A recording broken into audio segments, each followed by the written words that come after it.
Hi, so this video is about fermenting vegetables, and fermenting your own vegetables is possibly the most healthy thing you can do for your body. It's such an amazing tool to have. You're basically growing your own probiotics, and you will grow so many different type of strains as well, strains that you will not find in the health food store in those little capsules. The different type of vegetables will give you different types of strains. I think it's just the most amazing thing. I love the taste, and I obviously love all the health promoting things that it does for you. I'm going to show you how to do fermented cabbage. It's so easy. I was a little bit worried about it because I had read books and I just felt I'm not completely convinced that I can do it, so I did do a course with a fellow Swede called Åsa here in London, and I'm so happy I went, but she put me at ease completely because there's no way, it's really hard actually to make it toxic. You basically can't. If you follow the steps that I'm going to show you, there's no way it's going to go wrong. So first of all, she put me at ease completely.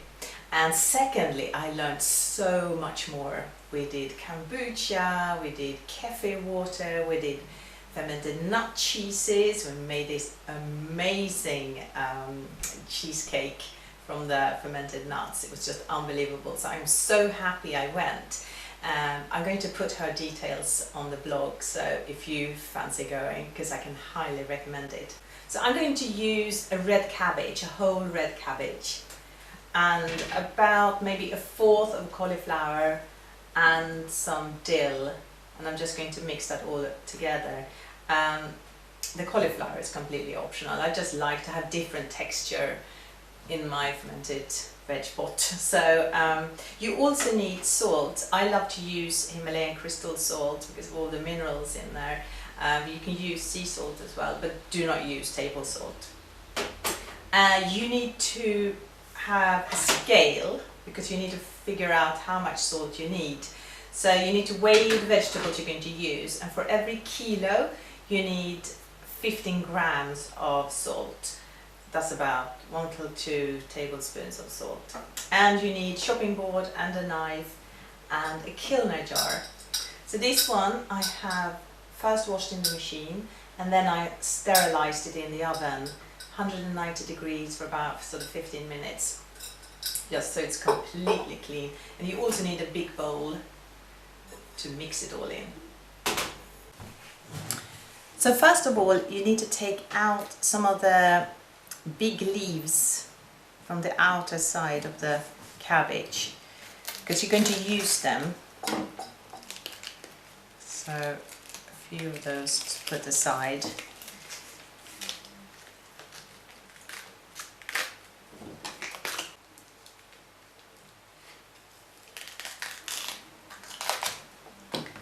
You also need the inner stalk here. That's going to help the vegetable be pressed down into the jar.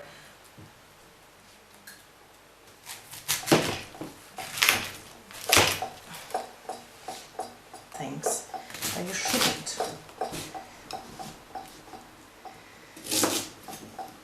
So this inner stalk is going to be needed as well. So we put that aside, and now you just need to cut it up, thinly sliced. If you want to, you could do bigger lumps as well, whatever you feel like.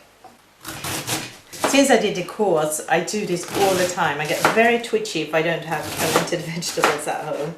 I really love it. I even eat it as a snack. And I'm going to use a bit of cauliflower as well. Cut that up. I love the mixture, and you know, different vegetables will create different strands. I like a lot of dill. Dill is also really good for your digestive system anyway. Love it. Maybe because I'm Swedish, we have dill in absolutely everything. We cook potatoes with dill with herring, everything.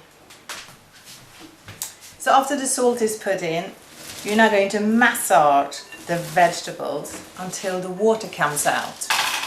And this can take a while, so this is what I will be doing for at least 5-10 minutes, maybe even more, because you need a lot of water. Basically, when you put it in your jar, the vegetables need to be covered in water and at all times be immersed in water. As you probably can see, it's getting a bit more wet.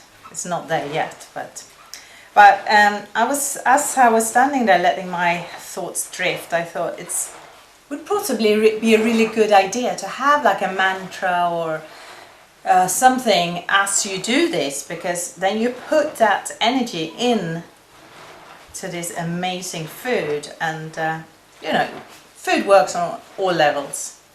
It's energy, it's vitamins, it's minerals, it's all sorts. It's probably more than we in this day and age know. So you put in some good thoughts as you're making this, they will be reinforced in your body when you eat it, and you give all those lovely thoughts to your family or your friends. I think that's quite a good thing to do. If the water doesn't come out so much, you can put a little bit more salt in it. And then when the vegetables feel like they're being steamed, then it's time to stop. So you can see there's quite a lot of water in here now, so I hope that's enough, and I'm going to wash my hands and then pack it in my sterilised Kilner jar. So now we need to pack it really tightly.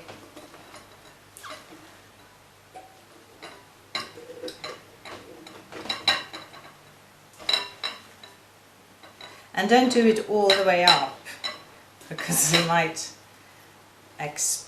Well, it will expand, but it might explode. It happened to me not too long ago.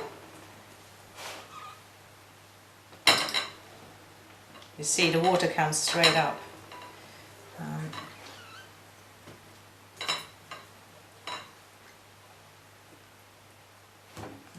Water in.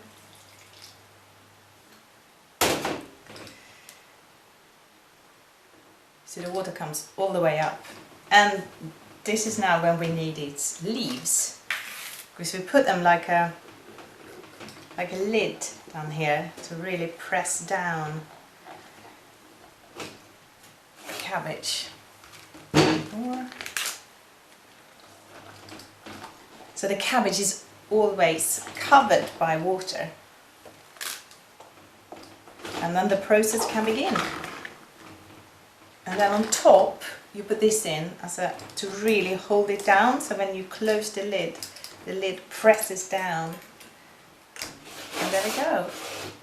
So this is what it looks like when it's packed. You can see, I don't know if you can see, but the water is above the cabbage, and it should be kept like that. And then you leave it for about 4 days, and then you can taste a little bit to see if you like that taste, or you can let it ferment even more, up to 1-2 weeks, depending on what taste you're after.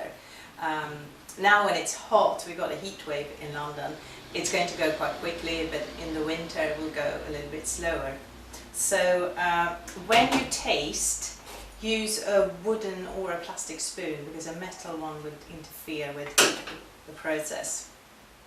And then I think you should burp it now and then. I did a mistake of not doing that, and once I opened it, it just exploded. So I think also said once a day, you burp, you open it a little bit, burp it, so you get a little bit of air in there. Just open the lid quickly and then put it back again. It's a little bit of a living baby, this needs to be burped. Yes, so this is one I did last week.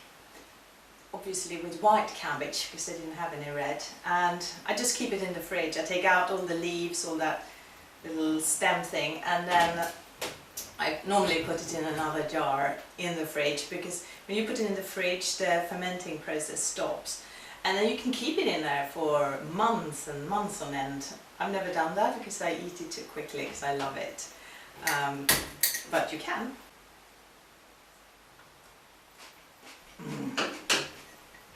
I just love it. Just love it. I can't get enough. I can easily live on this, easily. So I will make more videos about fermentation, definitely. And I hope that you will start making your own, because it's so easy and you cannot fail, I promise you. And you will do yourself and your family a big favour if you start to include this in your diet. So until next time, thank you so much for watching, and take care, and I will see you later. Bye.